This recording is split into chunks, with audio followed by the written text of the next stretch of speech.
look at the health bars on Samsung. Bang might have an opportunity to get something done, but Wolf, he's going to fall. Bang falls as well, and it's now only Blank. Welcome to The Breakdown. I'm Zyrene. This week, we're going to take a look at a team fight in Game 1 between SK Telecom and Samsung Galaxy. 31 minutes in, SKT have a 3.4k gold lead and an overwhelming split push advantage. SKT's composition is built to scale, engage, and split push. Samsung Galaxy's composition is built to siege with Taliyah wall or take team fights from a position where they can peel and kite backwards. Samsung are in a tough spot in this game. Huni's Fiora is 2 levels up, and Cuvée can no longer match him in the split push. They have to make a play or risk losing turrets and getting outscaled. Let's get into it. In order to pull Huni away from their structures and into a fight, Samsung start up the Baron.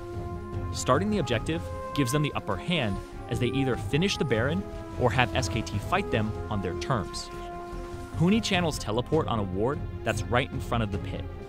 Samsung could back off, but instead they get into their battle lines and get ready to fight.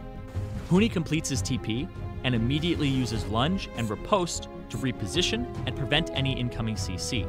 But Samsung read Huni like a book. Everyone holds their abilities, waiting until after riposte is down. Then Ambition uses Arctic Assault, followed by Crown Seismic Shove, to lock up and bring the biggest threat on SKT to half health. As Huni retreats, Faker and Wolf continue engaging and dive into Samsung's backline. Their first target is the flashless Ruler. Faker uses a full ability rotation, and Wolf dives in, but he doesn't use Flash, causing him to barely miss out on Ruler in his initial engage. This allows Ruler to return damage onto Faker and throw a point-blank chain of corruption. Since he can't flash while rooted, Faker pops Zhonya's to wait on his cooldowns and avoid further damage. Ruler is now sitting at just under 300 HP. Faker's 4 stacks of Riftwalk spell guaranteed death for Ruler. Faker can kill Ruler with Riftwalk, flash into the Baron pit, and 1.5 seconds later, Riftwalk again, and reset the fight. But that's not what happens. Ambition paths away from Faker and lands the best Glacial Prison I have ever seen.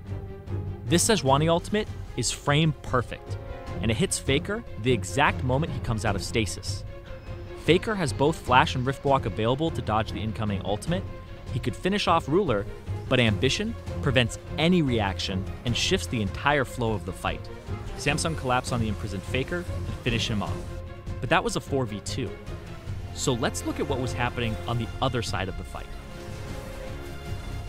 Cuvée wants to put threat onto SKT's AD carry Bang, and either kill him or cause SKT members to peel and not assist in Wolf and Faker's dive.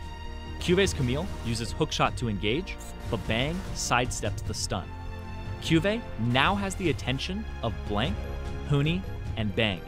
He's no longer a kill threat in this 1v3 situation, but a distraction. So Cuvée begins to buy time. He uses Hextech Ultimatum onto Huni, knocking back Blank, and then attacks Huni to grant the final stack of Core JJ's concussive blows, triggering the stun. Cuvée knows he can't kill Huni in this situation, and he looks to abandon the skirmish. If he goes for the immediate route and flashes up, he allows SKT a better path to regroup. So instead, he flashes the wall to his left to rejoin his own team. This is where we meet up with the rest of the fight. Faker dies, and Cuvée has now successfully completed his job as a backline diver. He didn't kill anyone, but Cuvée bought enough time for his team to kill Faker while not dying himself. But Huni wants to change that and prevent Samsung from regrouping by finishing off Cuvée and evening up the fight. He flashes after Cuvée, who hookshots and makes a break for the blast cone. Huni lunges forward ready to deliver the final inputs, but Cuvée hits the blast cone, launching and killing Huni on the unraveled earth that Crown had placed just a moment before. Cuvée has now regrouped with his team, and both of SKT's high priority threats and split pushers are dead. In order to try and get something back, Bang walks up to throw the final spear into Cuvée, but Core JJ is going to have none of that. He hits Unbreakable and repositions himself to eat both the attack and the 2 Hurricane bolts. So when Bang presses Rend, he doesn't kill anyone.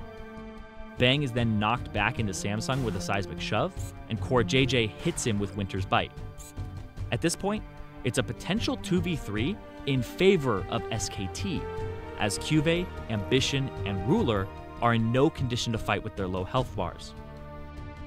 Seeing this, Wolf leaps in with Grand Entrance in an attempt to peel for Bang and turn the fight.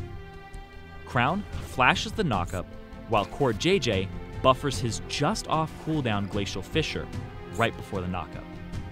This knocks Wolf up and creates a perfect slow zone that seals Bang's fate. Because of the positioning of Glacial Fissure, Bang has to walk over the slow in order to retreat. And with the 3 stacks of concussive blows on Bang, the low health Ruler has the confidence to approach and trigger the stun. Bang QSS's, but the slow zone is still too much of an advantage for Samsung, as they pick up the remaining members of SKT, resulting in a clean 5-for-0 ace. Looking back, it's incredible that Samsung made this call, came out on top, and didn't lose a single person. They were down in gold, down in split push pressure, and they had to do something to set up a winning situation. By getting to the Baron first, Samsung got to play to their strengths. But it wasn't just the macro call that got Samsung the teamfight victory. It was their immaculate teamwork, patience, and mechanics that netted them the win. Samsung Galaxy then went on to take down SK Telecom T1 in this series and close out Week 6 of the LCK in sole possession of first place. Hey everyone, Zyrene here. If you see a play that you think deserves a breakdown, tweet at me at LOLZyrene and use the hashtag #TheBreakdown.